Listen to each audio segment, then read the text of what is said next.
اور سنو نوجوانوں، غور کرو، آیا اور آ کر کہنے لگا اے اللہ کے نبی میرے اندر 4 برائیاں پائی جاتی ہیں، میرے اندر 4 گناہ پائے جاتے ہیں، 4 برے کام میں کرتا ہوں۔ کس سے کہہ رہا ہے؟ محمد رسول اللہ سے۔ امام احمد اپنی مسند کے اندر اس حدیث کو لائے ہیں، وہ اللہ کے رسول سے کہہ رہا ہے اے اللہ کے نبی میرے اندر 4 گناہ پائے جاتے ہیں۔ آج کوئی کہہ دے مولانا جرجی صاحب سے کہ جرجی صاحب میرے اندر اتنی برائیاں ہیں، بولو، جرجی صاحب کہیں گے چل ہٹ، دور ہٹ، آ کے فخر کر رہا ہے کہ میں برائیاں۔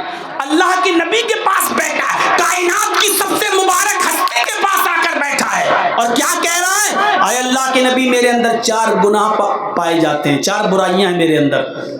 آپ نے کہا چاہتے کیا ہو؟ دیکھیے، سمجھنا، غور کیجئے، اللہ کے نبی نے یہی کہا اے ہٹ، دور چل، پہلے گناہ چھوڑ، یہ نہیں کہا۔ آپ نے اس سے پوچھا کہ چاہتے کیا ہو؟ کہا اللہ کے رسول 1 برائی چھوڑ سکتا ہوں، آپ کے کہنے پر 4 نہیں چھوڑ پاؤں گا۔ آپ کہہ سکتے تھے بھاگ، تو مسلمان ہی نہیں ہے، جب تک ساری برائیاں نہیں چھوڑے گا تب تک تو مسلمان ہی نہیں ہوگا، چل بھاگ، آپ کہہ سکتے تھے اس سے، لیکن آپ نے کہا نہیں، اگر میں اس کو ابھی بھگا دوں گا اور کہہ دوں گا 4 چھوڑ، تو ہو سکتا ہے کہ وہ اسلام ہی سے پھر جائے اور پھر سے کافر ہو جائے۔ آپ نے اس سے کہا اچھا پہلے یہ بتاؤ کہ 4 برائیاں کون سی ہیں تمہارے اندر، پھر میں بتاؤں گا کہ کون سی برائی چھوڑو۔ تم 1 چھوڑنے کے لیے تیار ہو نا؟ کہا ہاں 1 چھوڑنے کے لیے تیار ہو۔ تو کہا 4 بتاؤ تو ہے کیا کرتے ہو تم؟ اس نے کہا اللہ کے نبی سب سے بڑی برائی یہ ہے کہ میں شراب پیتا ہوں۔ پہلی برائی۔ نوجوانوں، یہ برائی آج بہت تیزی کے ساتھ ہمارے نوجوانوں میں سرایت کر گئی ہے، غور کیجئے گا۔ اللہ کے نبی سے وہ کہہ رہا ہے کہ اللہ کے نبی پہلی برائی میں شراب پیتا ہوں۔ شراب کے نشے میں جب چور ہو جاتا ہوں تو میری یہ گرل فرینڈ ہے، یہ جملہ مجھے بولنا پڑ رہا ہے کیونکہ یہی جملہ سمجھتے ہو آپ لوگ، میری ایک معشوقہ ہے، میری ایک محبوبہ ہے جس سے میرے تعلقات ہیں۔ جب میں شراب پی لیتا ہوں تو پھر میں اس کے پاس جاتا ہوں اور میں زنا بھی کرتا ہوں۔ بڑے فخر سے بیان کر رہا ہے، اللہ کے رسول سے کہہ رہا ہے میں شراب پیتا ہوں اور پھر زنا بھی کرتا ہوں، اور تیسرا ایک جرم میرے اندر یہ ہے کہ رات کے اندھیرے میں جب ساری دنیا سو رہی ہوتی ہے، زنا کرنے کے بعد جب میرا نشہ اتر جاتا ہے تو میں پھر گھر میں ڈاکہ بھی ڈالتا ہوں، چوری بھی کرتا ہوں، میں لوگوں کے تالے توڑ کر ان کا سونا چاندی بھی چراتا ہوں، میں چور بھی ہوں، میں چوری بھی کرتا ہوں۔ آپ نے کہا 3 برائیاں ہوئیں، چوتھا؟ تم نے تو کہا 4 برائیاں ہیں میرے اندر، شراب پیتے ہو، زنا کرتے ہو، چوری کرتے ہو، اور چوتھی برائی؟ اس نے کہا اللہ کے رسول میں بات بات پر جھوٹ بھی بولتا ہوں، یہ 4 گناہ ہیں میرے اندر، 4 برائیاں ہیں۔ بتائیے میں کون سی برائی چھوڑ دوں؟ 1 چھوڑ دوں گا، اور میں اللہ کی قسم کھا کے کہتا ہوں جو آپ کہہ دیں گے اس کو بالکل چھوڑ دوں گا، لیکن 1 ہی چھوڑوں گا، سب نہیں۔ بات بھی کتنی صاف کر رہا ہے، آپ کہیں گے تو 1 چھوڑ دوں گا، ان 4 میں سے بتائیے میں کون سی برائی چھوڑوں؟ اللہ کے نبی صلی اللہ علیہ وسلم نے سوچا اور تھوڑی دیر سوچنے کے بعد کہا نوجوان جھوٹ چھوڑ دے۔ اے ہم لوگوں کے پاس اتنی عقل کہاں ہے؟ ہم تو کہیں گے سب سے بڑا زنا تو کسی کی ماں بہن بیٹی کے ساتھ غلط کام کرنا ہے، ہم تو یہ کہتے کہ زنا چھوڑ دے، دوسرے کی ماں بہن بیٹی محفوظ رہے گی۔ لیکن اللہ کے نبی نے اس کو شراب پینے سے نہیں روکا، چوری کرنے سے نہیں روکا، زنا کرنے سے نہیں روکا۔ اللہ کے نبی نے اس سے کیا کہا؟ تو جھوٹ چھوڑ دے۔ ہنسنے لگا، کہتا میں تو بڑا عقل مند سمجھتا تھا آپ کو، آپ کوئی لڑکی چھوڑنے کے لیے کہتے میرے لیے مشکل ہوتا، چوری سے میرا گھر کا گزر بسر چلتا، چوری چھڑواتے تو میرے لیے مشکل ہوتا، شراب چھڑواتے تو اس کی عادت پڑ چکی ہے، میرے لیے مشکل ہوتا، آپ نے تو جھوٹ چھڑوایا۔ جھوٹ، اسلام، ہاتھ بڑھائیے اللہ کے رسول، میں آپ کے ہاتھ پر ہاتھ رکھ کر اللہ کی قسم کھا کر بیعت کرتا ہوں میں جھوٹ نہیں بولوں گا۔ آپ نے اپنا ہاتھ بڑھایا، اس آدمی نے اپنا ہاتھ بڑھایا، دونوں ہاتھ ملے، اس نے قسم کھائی، میں اللہ کو کی قسم کھا کر کہتا ہوں میں شراب کو ہاتھ نہیں، میں جھوٹ نہیں بولوں گا، جائیے اللہ کے رسول، میں پکا وعدہ کر رہا ہوں کہ میں اب جھوٹ نہیں بولوں گا۔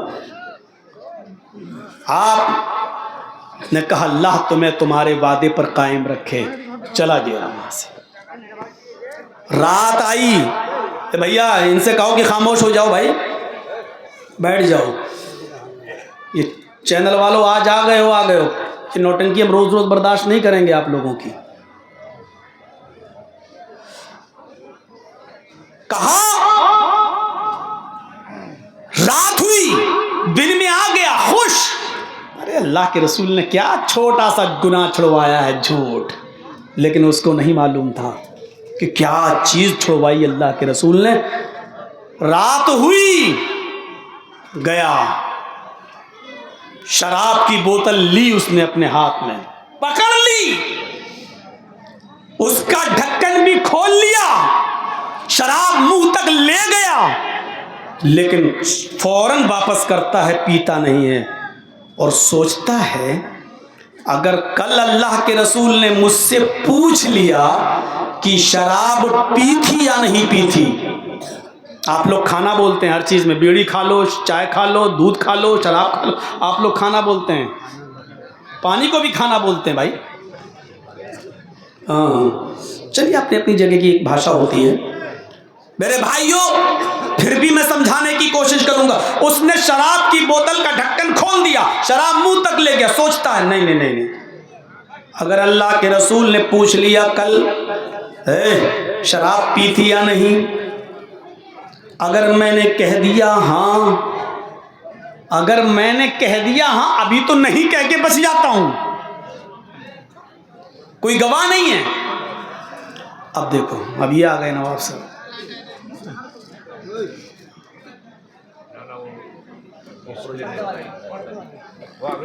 ہاں تم آؤ، اگر عورتیں بولنے لگیں گی، شور کرنے لگیں گی تو بہت گڑبڑ ہو جائے گا، تم کر سکتے ہو، تمہارے لیے 100 خون بھی معاف ہے، آپ کو اجازت ہے، آپ کریے، وہ لیڈیز میں وہ ہونا ضروری ہے، نہیں تو اگر وہ شور کریں گی تو ہم لوگوں کسی کی نہیں چلے گی، آج کل انہی کی چل رہی ہے، ریڈیو کا بٹن بند ہو جائے گا لیکن عورت کا تھوتڑا بند نہیں ہو سکتا کبھی، ان کو خاموش رہنا بہت ضروری ہے میرے بھائیوں۔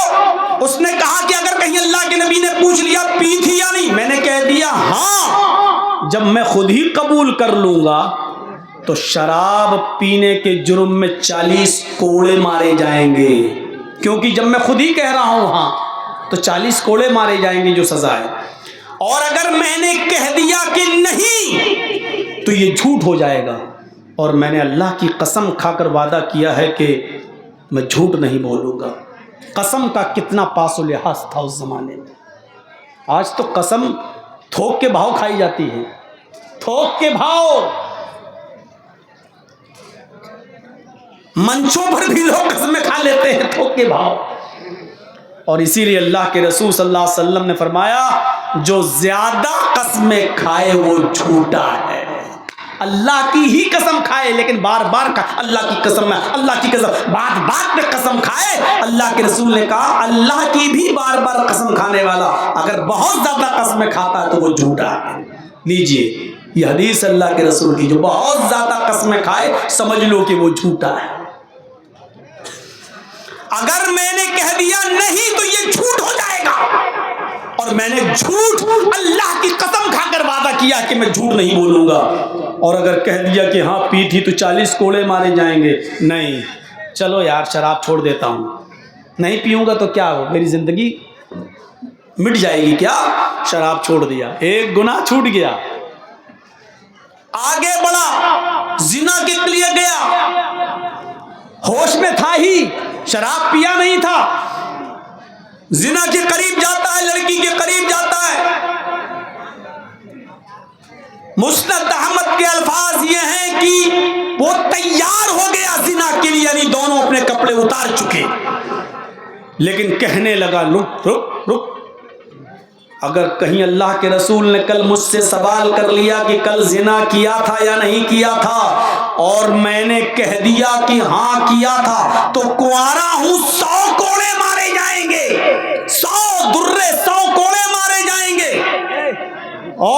میں نے کہہ دیا کہ نہیں تو یہ جھوٹ ہو جائے گا، اگر میں نے کہہ دیا کہ ہاں تو 100 کوڑے مارے جائیں گے، اور اگر میں نے کہہ دیا نہیں، آپ ادھر دیکھیے، ادھر توجہ مت کریے، یہ تو ہوتا رہے گا، ایک بات بھی چھوٹ گئی تو پھر میری تقریر نہیں سمجھ پائیں گے آپ، اس لیے غور سے سنیے گا۔ اور اگر میں نے کہہ دیا اللہ کے رسول نہیں، میں نے زنا نہیں کیا، تو یہ جھوٹ ہو جائے گا، اور میں نے اللہ کی قسم کھا کر وعدہ کیا ہے کہ میں جھوٹ نہیں بولوں گا۔ اس نے لڑکی سے کہا چل ہٹ، میں زنا بھی نہیں کروں گا۔ ارے ہاں کہہ دیا تو 100 کوڑے کون کھائے گا، اور نہیں کہہ دیا تو یہ تو جھوٹ ہوگا، اور میں نے تو اللہ کے رسول کے ہاتھ پر ہاتھ رکھ کر وعدہ کیا کہ آج کے بعد میں جھوٹ نہیں بولوں گا۔ کیا مقام! سب شرابی اور جواری ہو کر، شرابی اور چور ہو کر بھی نبی کی اتنی عزت کر رہا، نبی کی بات کے اتنا احترام کر رہا کہ وہ کہہ رہا کہ میرا نبی سے وعدہ ہے میں جھوٹ نہیں بولوں گا۔ لڑکی کو بھی چھوڑ دیا، چوری کرنے کے لیے گیا، چوری کر بھی لیا، سامان پیک بھی کر لیا، گھر سے بھاگنے والا ہوا، سوچنے لگا کہ اگر اللہ کے نبی صلی اللہ علیہ وسلم نے پوچھ لیا کل کہ چوری کی تھی یا نہیں کی تھی، اور میں نے کہہ دیا کہ ہاں چوری کی تھی، جب میں اگر جرم کو خود ایکسپٹ کر لوں گا، قبول کر لوں گا، تو میرا ہاتھ کاٹا جائے گا، اور اگر میں نے کہہ دیا کہ میں نے چوری نہیں کی تھی، کتنی دیر لگے گی بھائی؟ اتنا ڈرامہ نہیں ہوتا ہے، 25 سال سے ہم بھی تقریریں کر رہے ہیں، ہر جلسے میں پردے لگتے ہیں۔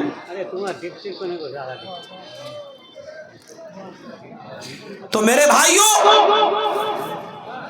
اگر میں نے کہہ دیا کہ ہاں چوری کی تھی تو ہاتھ کاٹا جائے گا کیونکہ میں جرم قبول کر رہا ہوں، اور اگر میں نے کہہ دیا کہ نہیں تو یہ جھوٹ ہوگا۔ اس نے چوری کیا ہوا سامان بھی اپنی جگہ پر رکھ دیا اور چوری بھی چھوڑ دی۔ صبح ہوا، فجر کی نماز پڑھنے کے لیے آیا، اللہ کے نبی صلی اللہ علیہ وسلم نے اس نوجوان کو اپنے قریب بلائے، ادھر آؤ۔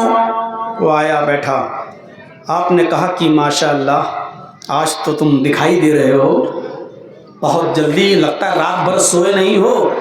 کہنے لگا اللہ کے نبی صلی اللہ علیہ وسلم، اس ذات کی قسم کھا کر کہتا ہوں جس کے قبضے میں میری جان ہے، جب آپ نے مجھ سے جھوٹ چھڑوایا تو میں سمجھا کہ آپ نے کوئی بہت بڑی عقل مندی سے کام نہیں لیا، آپ نے ایک معمولی سی برائی اور ایک معمولی سا کام چھڑوایا ہے، لیکن اے اللہ کے رسول صلی اللہ علیہ وسلم خوش ہو جائیے کہ اسے ایک جھوٹ کے چھوڑنے کی وجہ سے میری چاروں جو اور 3 کمیاں تھیں وہ بھی دور ہو گئی، میرے شراب بھی چھوٹ گئی، میری چوری بھی چھوٹ گئی، میری زناکاری بھی چھوٹ گئی۔ اللہ کے نبی صلی اللہ علیہ وسلم نے فرمایا جی تم صحیح کہہ رہے ہو، میں جانتا ہوں کہ جھوٹ ہی تمام برائیوں کی جڑ ہے، جھوٹ ہی تمام گناہوں کا سرگنا ہے، جھوٹ ہی تمام برائیوں کا سرچشمہ ہے، تم نے جھوٹ چھوڑ دیا تو ساری برائیاں چھوڑ بیٹھو گے۔ غور کیجئے، اللہ کے رسول صلی اللہ علیہ وسلم چاہتے تو اس سے چاروں کام چھوڑنے کے لیے کہتے، لیکن آپ نے نہ تو یہ کہا کہ تم شراب چھوڑو، نہ یہ کہا کہ تم زنا چھوڑو، نہ یہ کہا کہ تم چوری چھوڑ دو، بلکہ یہ کہا کہ تم جھوٹ چھوڑ دو۔ کتنی مصلحت سے کام لیا اور جھوٹ چھوڑا گیا تو ساری برائیاں اس کی چھوٹ گئی۔ یہ ہے دعوت و تبلیغ کا طریقہ، ہے ہمارے معاشرے میں، ہے ہمارے سماج میں۔ اتنا بوجھ ڈال دیا جاتا ہے عوام کے اوپر اور لوگوں کے اوپر کہ وہ بیچارہ سمجھتا ہے کہ اب تو اسلام پہ عمل کرنا ہی محال ہو گیا ہے، کیسے اتنی چیزوں پہ ہم عمل کر پائیں گے۔ حقیقت یہ ہے کہ اتنا محال کر دیا گیا ہے کہ آج ہم اسلام کو بوجھ سمجھ رہے ہیں اپنے اوپر، جبکہ اسلام سے زیادہ آسان کوئی مذہب ہے ہی نہیں۔ الدین یسر، دین میں آسانی ہے، اتنی آسانی ہے دین کے اندر۔ وہ واقعہ سنا ہے آپ نے کہ ایک صحابی اللہ کے نبی کے پاس آئے اور کہا کہ ہلاک تو یا رسول اللہ، اے اللہ کے نبی میں ہلاک ہو گیا، میں برباد ہو گیا۔ کہا اللہ کے رسول نے کیا ہوا؟ اور سنیے بخاری کی روایت، اللہ کے نبی نے پوچھا کیا ہوا، کیسے ہلاک ہو گئے؟ کہا اللہ کے نبی رمضان کے مہینے میں روزے کی حالت میں نے اپنی بیوی سے ہم بستری کر لی، روزے کی حالت میں تھا، فرض روزہ تھا، اور میں نے بیوی سے ملاقات کر لی۔ اللہ کے نبی نے کہا اوفو، یہ تو بہت بڑا جرم ہو گیا تم سے، روزے کی حالت میں۔ کہا جی۔ آپ نے کہا کہ چلیے اس کا کفارہ ہے، ادا کر دو۔ کہا کہ اللہ کے رسول کیا ہے؟ دیکھیے دین کتنا آسان ہے۔ کہا اللہ کے رسول نے ایک غلام آزاد کر دو۔ کہنے لگا اللہ کے رسول پوری زندگی دوسروں کی غلامی کرتے کرتے ہو گئی، میں کہاں سے غلام خرید کر آزاد کروں؟ میرے پاس اتنا کہاں ہے کہ میں غلام آزاد کروں؟ رہنے دو، ابھی رہنے دو۔ ہم آج یہ ہمارے بنگالی بھائی ہیں، میرے ہاتھ میں دیں گے انشاءاللہ۔ آپ بیٹھیے، اب یہ کام میرا ہے، آپ ڈسٹرب مت کریے۔ بھائی جائیے گا نہیں، جو بھی دینا میرے ہاتھ میں ضرور دے کے جائیے گا، یو پی کے حالات کو سامنے رکھتے ہوئے۔ آپ خوش نصیب ہیں جو آپ کے یہاں مدرسے چل رہے ہیں، ہمارے یہاں آ کر 2 مہینے رہ کے دیکھ لیجئے، مدرسوں پہ بلڈوزر چل رہے ہیں۔ آج یہ حالات ہیں ہمارے یہاں کے، آپ نہیں جانتے ہو کہ مولانا جرجیت صاحب بھی جس مسجد کے سیکریٹری ہیں، اس مسجد میں عشاء کی نماز کے بعد مائک کھول کر ہم تقریر نہیں کر سکتے ہیں، اس مسجد کے سیکریٹری ہو کر بھی۔ جرجیت صاحب کو بھی بولنا ہے تو پہلے پرمیشن لینا ہوگی، اور پرمیشن بھی ملے گی تو اس شرط بھی ملے گی کہ مائک مسجد کے اندر تک رہے گا، اور 10 بجے سے زیادہ آپ مائک نہیں بجا سکتے۔ آپ خوش نصیب ہیں، اس ماحول کو زہر آلود مت بنائیے۔ اللہ کا شکر ادا کیجئے کہ آپ بہت سکون میں ہیں۔ ہم نے تو کئی نیتاؤں سے بنگال کی بات کی، ہم نے کہا بھائی مجھے بھی بنگال میں شفٹ کر دیجئے، یہیں میری بھی سیفٹی رہے گی، ہمارے اوپر بہت نظریں لگی ہوئی ہیں لوگوں کی۔ میرے بھائیوں، آپ اللہ کی ذات سے کا شکریہ ادا کریے کہ آپ بہت خوشگوار ماحول میں ہیں۔ بنگال والوں نے تھوڑی غلطی کر دی، آج دیکھ لیجئے پچھتا رہے ہیں، بلڈوزر چل رہے ہیں دکانوں پر۔ وہی جو بورڈ دیے تھے اب رو رہے ہیں کہ یہ کیا ہو گیا، گلے پھاڑ پھاڑ کے چلا رہے ہیں۔ آج بہار کی بات کر رہا ہوں میں، ابھی بہار کی، یو پی کا تو چھوڑ دیجئے، یو پی میں کیا ہو رہا ہے، نماز سڑک پہ پڑھ کے دیکھ لیجئے، پولیس والے لات مار رہے ہیں نمازیوں کو۔ آپ اللہ کا شکر ادا کیجئے، اچھے ماحول میں آپ جی رہے ہیں، اللہ رب العالمین اپنے رحمت کا سایہ ہمارے اوپر پڑا رہنے دے اور اسی کو قائم رکھے۔ میرے بھائیوں، اس لیے میں تمہیں واسطہ دیتا ہوں کہ رک جائیے، اور یہ ادارے جو آج غور کرو، جس طریقے سے اردو کا جنازہ نکلا ہے، کہیں ایسا نہ ہو کہ عربی کا بھی جنازہ نکل جائے۔ یہ آپ کے مرہون منت ہیں، آپ کے تعاون سے زندہ ہیں، اگر آپ ان کے اوپر سے اپنا تعاون ہٹا لیں گے تو مدرسے بند ہو جائیں گے۔ آپ آدھی روٹی کھائیے لیکن مدرسوں میں بچوں کو پڑھائیے، ورنہ نماز جنازہ پڑھانے والا کوئی نہیں ملے گا، نکاح پڑھانے والا کوئی نہیں ملے گا، اسلام کے مسئلے بتانے والا کوئی نہیں ملے گا۔ اللہ کے عذاب سے ڈریے، کسی بھی شکل میں وہ عذاب آ سکتا ہے ہمارے اور آپ کے اوپر۔ تو میں تمہیں تو واسطہ دیتا ہوں کہ تھوڑا سا رک جائیے گا، اور میں اپنے محبت کا واسطہ دے کر کے، اتنی محبت کرتے ہو، سن 99 میں یا 98 میں میری تقریر ہوئی تھی بیلوا میں، کشن گنج میں پہلی تقریر ہماری ہوئی تھی، اور آج 2025 اور 2000 میں تقریر، سوچئے 25 سال، اور آپ مجھے ابھی تک نہیں بھولے ہیں۔ لوگ 2 سال 4 سال کے بعد بھلا دیے جاتے ہیں، لیکن آپ مجھے یہ 4 سال سے رفیق صاحب ہمیں فون کر رہے ہیں کہ آپ ہمارے یہاں پروگرام دے دیجئے۔ 4 سال کے بعد ہم اپنی ڈائری میں ایک جگہ بنا پائے جو ان کو پروگرام دیا، اور آج ہم آپ کے پاس آئے ہیں۔ میرے بھائیوں، اتنی محبت جب آپ مجھ سے کرتے ہیں تو آج مجھے دیکھنا ہے کہ میں اسی محبت کا حوالہ دیتے ہوئے آج میرے ہاتھ پر آپ اس مدرسے کے لیے کیا دیتے ہیں۔ میرے بھائیوں سنیے، اللہ کے رسول صلی اللہ علیہ وسلم نے کیا کہا؟ ایک غلام آزاد کر دو۔ اس نے کہا پوری زندگی تو مجھے دوسرے کی غلامی کرتے ہوئے ہو گئی، میں کیسے غلام آزاد کر سکتا؟ آپ نے کہا اگر غلام آزاد نہیں کر سکتے تو 60 روزے رکھو، اور یہ سزا ہے اس شخص کی جو روزے کی حالت میں اپنی بیوی سے مل لے۔ یہ روزہ تو پورا کرنا ہی پڑے گا۔ جس روزے میں آپ، کوئی شخص کوئی بھی ہو، میں پوچھوں گا نہیں کھڑے ہو کر، ایسے ہوں گے لوگ جو انجانے میں یہ غلط کام کر گئے ہوں گے، روزے کی حالت میں اگر کوئی اپنی بیوی سے ہم مستری کر لے تو اس کی سزا یہی ہے کہ وہ روزہ بیکار ہو گیا۔ جس روزے کی حالت میں ملا وہ روزہ بیکار، اس روزے کی قضا کرنا پڑے گی، اور اس روزے کی قضا کے ساتھ ساتھ 60 روزے اس کو اور رکھنا ہوں گے۔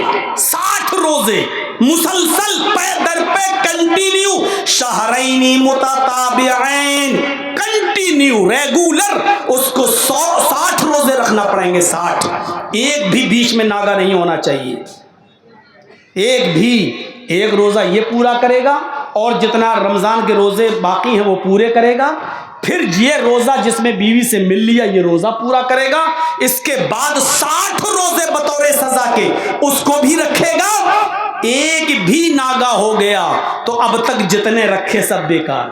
مثلا 50 روزے رکھ لیے، 1-2 دن سستا لیں، 10 روزے تو رہ گئے ہیں بعد میں رکھ لیں گے، ایک دن کا اگر آپ نے جان بوجھ کر ناگا کر دیا تو 50 بیکار ہو گئے آپ کے، اب پھر سے 1 سے 60 رکھو۔ ہاں بخار آ گیا، ڈاکٹر نے منع کر دیا، کوئی بیماری ہو گئی، عذر ہو گیا تو یہ معاف ہے، آپ پھر ڈاکٹر کے کہنے پر آپ روزہ چھوڑ دیں، جتنے رہ گئے وہ بعد میں پورے کر لیں، لیکن عذر نہیں، کوئی بیماری نہیں، بلا عذر کے اگر آپ نے چھوڑ دیا تو پھر 60 رکھنے پڑیں گے، 1 سے لے کے 60 تک۔ اس نے کہا اللہ کے رسول کتنے روزے؟ آپ نے کہا 60۔ کہا میرے اندر طاقت نہیں ہے، میں کمزور آدمی، دبلا پتلا آدمی، اور اللہ کے رسول 1 روزہ تو رکھ نہیں پایا، دیکھیے بیوی سے مل بیٹھا، 60 میں کیسے کنٹرول کر پاؤں گا؟ میں نہیں، اللہ کے رسول مجھے نہیں 60 روزے بھی نہیں رکھ پاؤں گا۔ تو آپ نے کہا کہ پھر ایک آپشن اور ہے، بس آخری لاسٹ کا کیا؟ کہا 60 مسکینوں کو کھانا کھلاؤ۔ اس نے کہا اللہ کے رسول 60 مسکینوں کو، فقیروں کو کھانا کھلاؤں، محتاجوں کو، بھوکوں کو؟ آپ نے کہا ہاں۔ کہا اللہ کے نبی آپ کو میرے گھر کا حال معلوم نہیں ہے، میری غریبی کا حال معلوم نہیں ہے، میں صبح اٹھتا ہوں تو خالی پیٹ کچھ نہیں ہوتا ہے گھر میں، اور کبھی صبح مل جائے تو رات میں بھوکا سونا پڑتا ہے، رات میں مل جائے تو صبح بھوکا اٹھنا پڑتا اور شام تک کچھ نہیں ملتا، ایک وقت کا ملتا ہے بڑی مشکل سے۔ اللہ کے نبی نے کہا یہی 3 آپشن تھے اور تو کوئی ہے نہیں؟ اچھا ٹھیک ہے تمہارے لیے میں انتظام کرواتا ہوں۔ آپ نے صحابہ سے کہا ظہر کی نماز کا وقت ہوا، تمہارے بھائی سے ایسی ایسی غلطی ہو گئی ہے، یہ غریبوں میں کچھ دے گا، فقیروں میں کچھ بانٹے گا، اس کے لیے چندہ کرو۔ کوئی 2 کھجور لایا، کوئی 5 کھجور لایا، کوئی 3 کھجور، عصر تک ایک ڈھیر بن گیا کھجوروں کا، ایک ٹوکرا بھر گیا کھجوروں کا، ہوگا 15-20 کلو کا۔ اللہ کے رسول نے اس کو اٹھایا، کہا تمہارے بھائیوں نے تمہاری مدد کی ہے، جاؤ اس کو غریبوں میں بانٹ دو۔ کہا کس میں؟ کہا جاؤ اپنے گاؤں میں جاؤ اور اپنے خاندان میں جاؤ، اپنے قبیلے میں جاؤ، اور جو سب سے زیادہ غریب لوگ ہیں ان میں جا کر یہ کھجور بانٹ دو، تمہارا کفارہ ادا ہو جائے گا، تمہاری پنشمنٹ پوری ہو جائے گی، سزا پوری ہو جائے گی، جاؤ جاؤ یہی تمہارا کفارہ ہے۔ اس نے کہا اللہ کے رسول میں اللہ کی قسم کھا کر کہتا ہوں کہ میرے پورے گاؤں میں مجھ سے زیادہ غریب کوئی ہے ہی نہیں۔ معاملہ دیکھ رہے ہیں؟ اللہ کے نبی آپ کہہ رہے ہیں غریبوں میں بانٹ دو، میرے پورے گاؤں میں مجھ سے زیادہ غریب کسی کا گھر نہیں ہے۔ یہ سن کر اللہ کے نبی کے چہرے پہ مسکراہٹ آ گئی۔ آپ نے کہا اچھا تو جاؤ پھر تم ہی کھا لو اور اپنے بیوی بچوں کو کھلا دو، تمہارا کفارہ ادا ہو جائے گا۔ یہ ہے دین کی آسانی، الدین یسر، یہ ہے دین۔ ہم نے اتنا بوجھل بنا دیا ہے کہ لوگ اب بھاگنے لگے ہیں آج اسلام سے، یک بیک ہم نے لوگوں کے اوپر بوجھ ڈال دیا، یہ بھی چھوڑو، یہ بھی چھوڑو، یہ بھی چھوڑو، یہ بھی چھوڑو، یہ بھی چھوڑو۔ تقریر میں آدمی اکتا جاتا ہے کہ کیا کریں آپ، اتنی ساری چیزیں چھوڑنا، پھر کریں گے کیا، ہم کیا کریں؟ اللہ کے رسول صلی اللہ علیہ وسلم نے کہا کہ 4 گناہ 1 گناہ چھوڑ سکتے ہو؟ کہا آپ نے یہ نہیں کہا کہ 4 چھوڑ دو، آپ نے کہا 1 ہی چھوڑ دو۔ اس نے کہا آپ بتائیے، کہا میرے کہنے پہ چھوڑو گے؟ ہاں تو جھوٹ چھوڑ دو۔ یہ تھی دعوت، یہ تھی تبلیغ۔ آپ اندازہ لگا سکتے ہیں کیا حکمت تھی محمد رسول اللہ صلی اللہ علیہ وسلم کی۔ اور ایک اور واقعہ سنیے، سنن دارمی کا اور سنن بہقی کا، زبردست واقعہ ہے وہ بھی۔ ایک اور نوجوان آیا اور آ کر کہنے لگا اللہ کے رسول صلی اللہ علیہ وسلم مجھے اجازت دیجئے کہ لڑکی کے ساتھ میرے تعلقات ہیں، میں اس سے زنا کروں گا۔ آپ بھی مولانا لوگوں کی اتنی عزت اور احترام کرتے ہیں کہ بیڑی اور سگریٹ پیتے ہوئے آ رہے ہیں، مولانا جرجیز کو دیکھا، ارے نہیں مولانا صاحب آ رہے ہیں، اپنے باپ کو دیکھا، بڑے بھائی کو دیکھا، پھینک دیا۔ اتنا ادب اور احترام آپ اپنے بزرگوں کا، بڑوں کا کرتے ہیں، اپنے علماء کا کرتے ہیں۔ اس نوجوان سے پوچھو کیسا دیہاتی رہا ہوگا، کیسا اجھل رہا ہوگا، کس ماحول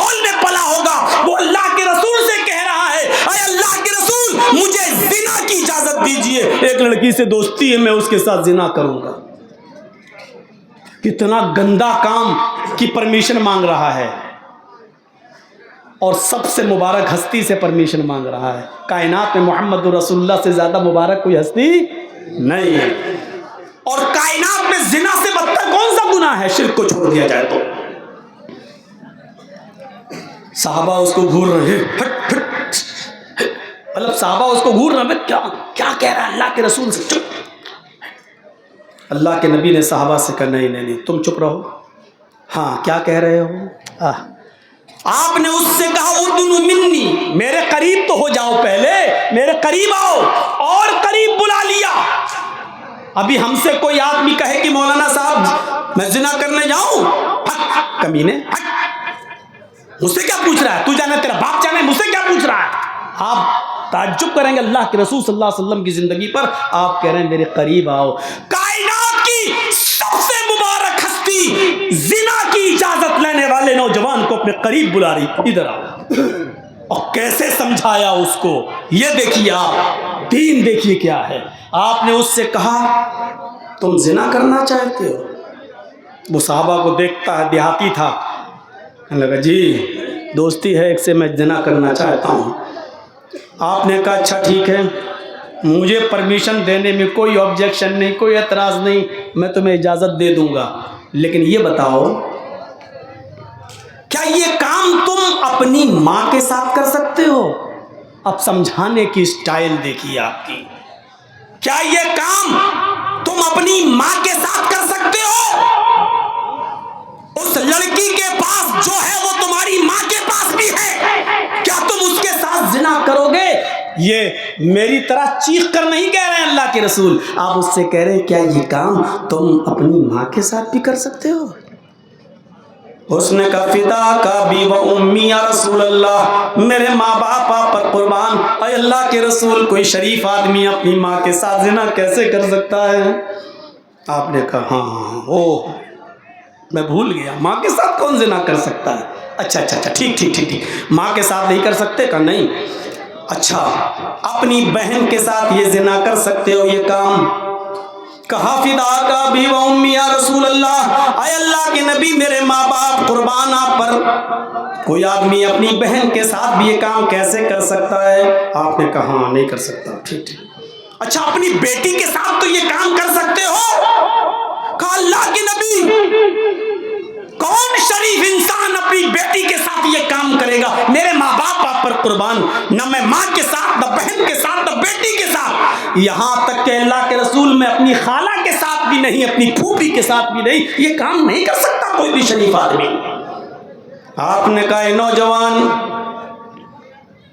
جب تو اپنی بہن کے ساتھ اور بیٹی کے ساتھ یہ کام کرنا گوارا نہیں کر رہا ہے, تو جس لڑکی کے ساتھ تو یہ زنا کرنے کی اجازت مانگ رہا ہے وہ بھی کسی کی بہن ہوگی, کسی کی بیٹی ہوگی, کسی کی ماں ہوگی, کسی کی پھوپھی ہوگی, کسی کی چچی ہوگی, کسی کی خالہ ہوگی, کوئی نہ کوئی رشتہ تو ہوگا. کہا جی. کہا کہ پھر وہ آدمی کیسے یہ برداشت کرے گا کہ میری بہن کے ساتھ کوئی آدمی زنا کرے, میری بیٹی میری ماں کے ساتھ کوئی زنا کرے؟ جب تم اپنی بہن بیٹی کے ساتھ یہ کام پسند نہیں کرتے ہو تو دوسرا اپنی ماں بہن بیٹی کے ساتھ کیسے پسند کرے گا؟ اس نے کہا اللہ کے نبی آپ نے جس انداز سے سمجھایا میری سمجھ میں آ گیا, میرے سر پر ہاتھ پھیر دیجئے اور میرے لیے دعا دے دیجئے. اللہ کے نبی نے اپنا ہاتھ اس کے سر پر پھیرا, اے اللہ اس نوجوان کی نظروں کی حفاظت فرما. اس نوجوان کا کہنا ہے کہ اللہ کے نبی صلی اللہ علیہ وسلم نے فرمایا کہ اے اللہ اس کو اس حرام کاری سے, اس زنا کاری سے بچا لے. نبی کی دعا کا اثر یہ ہوا کہ اللہ کے رسول نے تو صرف یہ دعا کی تھی کہ اس حرام کاری اور زنا کاری سے بچا لے, لیکن نبی کی دعا کا اثر یہ ہوا کہ میرا تو اس دن کے بعد کوئی بھی ہماری یہ نظر, ہماری یہ نگاہ کسی حرام چیز, حرام جگہ پر بھی نہیں اٹھی اور حرام چیز کی طرف بھی نہیں اٹھی. آپ نے تو دعا دی اللہ اس نوجوان کی نظروں کی حفاظت فرما. اللہ نے ایسی حفاظت فرمائی کہ اس دن کے بعد سے کسی حرام چیز پر میری نظر نہیں اٹھی. ہم اتنے اللہ والے بن گئے. میرے بھائیوں ان واقعات کی روشنی میں